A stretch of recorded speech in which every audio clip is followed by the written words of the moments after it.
స్వామి, నేను మీతో కొంచెం మాట్లాడాలి.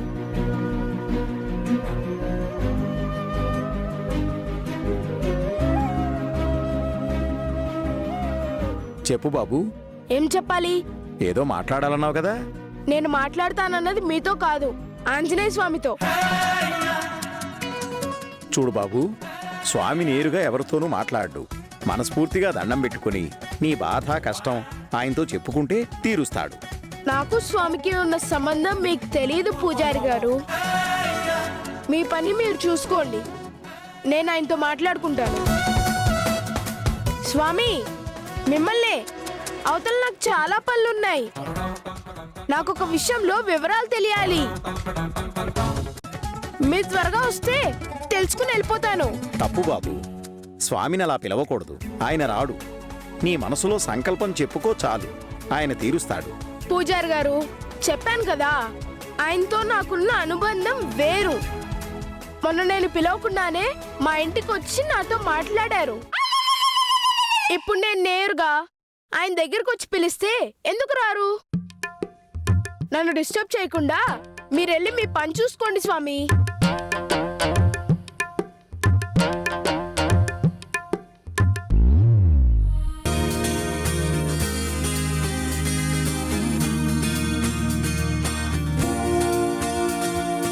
త్వరగా రండి స్వామి, మీతో మాట్లాడి వెళ్ళిపోవాలి.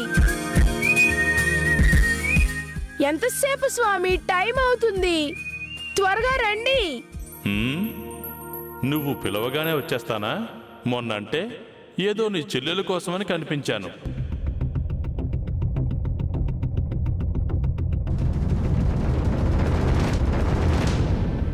దండకం చదివావు కదా. నన్ను మనస్ఫూర్తిగా ధ్యానం చేసే కొంతమందికి మాత్రమే, పెద్దవారి కంటే ఎక్కువగా పిల్లల కంటికే కనిపిస్తాను.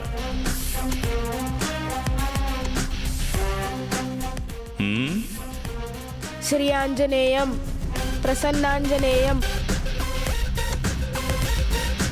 ప్రకీర్తి ప్రదాయం భజే వాయుపుత్రం భజే వాలగాత్రం భజేహం పవిత్రం భజే సూర్యమిత్రం భజే రుద్రరూపం భజే బ్రహ్మతేజం బటంచున్ ప్రభాతంబు సాయంత్రం ఈ నామ సంకీర్తనలు చేసి నీ రూపు వర్ణించి నీ మీదనే దండకం బొక్కటించేయని ఊహించి నీ మూర్తిని గాంచి నీ అందము నుంచి నీ దాసుండనై రామ భక్తుండనై నిన్నునే గొల్చెదన్. నా మొరాలకించితే నన్ను రక్షించితే అంజనాదేవి గర్భాన్వయ్యా దేవా నిన్నెంచ నేనెంత వాడన్.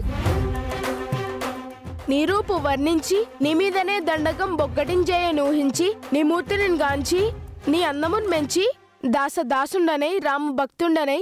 వీడు మామూలోడు కాదు, గట్టి పిండమే. కనపడందే వదిలేలా లేడు, తప్పేలా లేదు. జై శ్రీరామ్.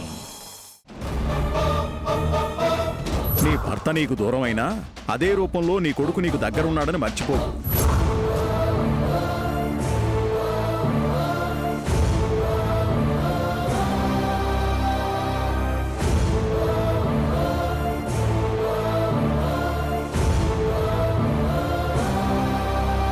నాన్న గురించి చెప్తే నువ్వేం చెప్పినా చేస్తాను. అసలు నాన్నెవరు? ఎక్కడుంటారు? ఎలా ఉంటారు?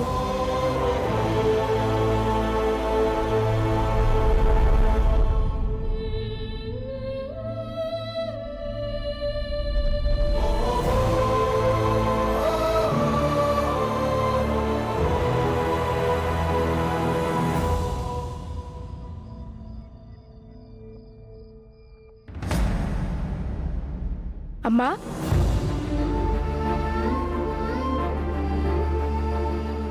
ఈ మజ్జిగ తాగమ్మా. రాత్రిపూట మజ్జిగ తాగి పడుకుంటే కడుపు చల్లగా ఉంటుందమ్మా. ముందు నా కడుపు మండేలా మాట్లాడి ఇప్పుడు చల్లబరుద్దామని చూస్తున్నావా? అసలు నీకు కోపం తెప్పించాలనే ఆలోచనే లేనప్పుడు నిన్నెందుకు కూల్చేయాలని చూస్తానమ్మా? నిన్ను బాధ పెట్టాలన్న ఉద్దేశంతో నేను అలా మాట్లాడలేదు. అను ఎప్పుడూ నాన్న గురించి అలా మాట్లాడుతుంది, అతని గురించి మొండిగా వాదిస్తుంది. నువ్వు చెప్పినా కూడా వినే పరిస్థితిలో లేదు. ఇంతకు ముందులా అను ఇప్పుడు లేదమ్మా. నువ్వు తప్పు అని చెప్తే సైలెంట్గా ఉండేది, నేను చెప్పినా వినేది. తాతయ్య చెప్పినా అర్థం చేసుకునేది. కానీ ఇప్పుడు ఎవరి మాట వింటలేదు. నీ గురించి నాకు తెలుసమ్మా. మా అమ్మ ఎప్పుడూ తప్పు చేయదు. నాన్న గురించి టాపిక్ మాట్లాడినప్పుడే నువ్వు ఇష్టపడడం లేదు అంటే అతను ఏదో తప్పు చేసుంటాడు అని నేను అర్థం చేసుకోగలనమ్మా. అను ఎప్పుడు నాన్న ధ్యాసలోనే ఉంటుంది. అతని గురించి ఆలోచిస్తుంది. అతను ఎలాంటి వాడో తెలుసుకుని అనుకు అర్థమయ్యేలా చెప్పొచ్చనే ఉద్దేశంతోనే నిన్ను అడిగానమ్మా. అంతే తప్ప వేరే ఉద్దేశం కాదమ్మా. నిన్ను నేనెందుకు బాధ పెడతానమ్మా? మీ నాన్న చెడ్డవాడని చెప్పలేను, అలా అని మంచివాడు కాదు. ఎలాంటి వాడో తెలుసుకోలేని పరిస్థితుల్లో ఉన్నాను. అతని ప్రవర్తన, నడవడిక, మంచి చెడుల గురించి చెప్పే పరిస్థితిలో కూడా నేను లేను. చెప్పినా అర్థం చేసుకునే వయసు కూడా నీది కాదు. అందుకే అతని విషయం మీతో మాట్లాడడానికి నేను ఇష్టపడను.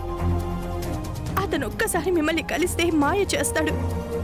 అందుకే మిమ్మల్ని కలవనీయకుండా, చూడకుండా నేను జాగ్రత్త పడుతున్నాను. ఏంటమ్మా నువ్వు చెప్పేది? మాయ చేయడం ఏంటి?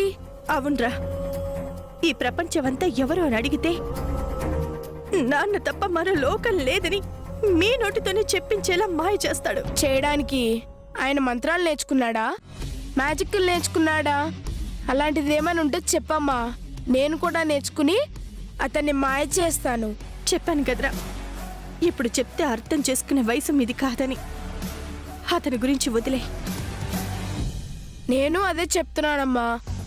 అతని గురించి ఆలోచించడం మాని నేను నిన్ను బాధ పెట్టను. అను కూడా అతని విషయం మాట్లాడకుండా నేను చూసుకుంటాను. ఏదో ఒకటి చేసి అతని ఆలోచన దగ్గర రానివ్వకుండా నేను చేస్తాను. నన్ను నమ్మమ్మా, ప్లీజ్ అమ్మా. ఇంకెప్పుడు నిన్ను బాధ పెట్టనమ్మా.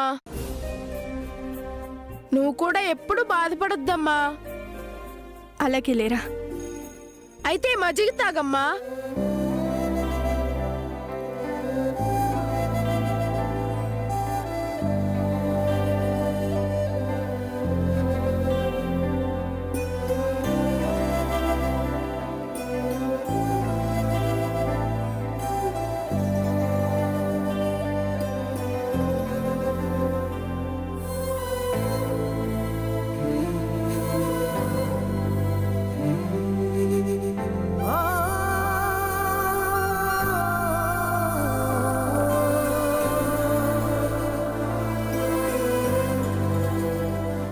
పదరా, లోపలికి వెళ్దాం.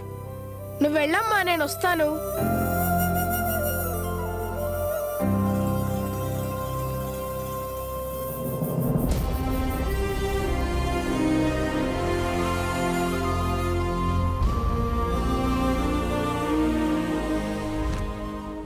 మీ నాన్న చెడ్డవాడని చెప్పలేను, అలా అని మంచివాడు కాదు.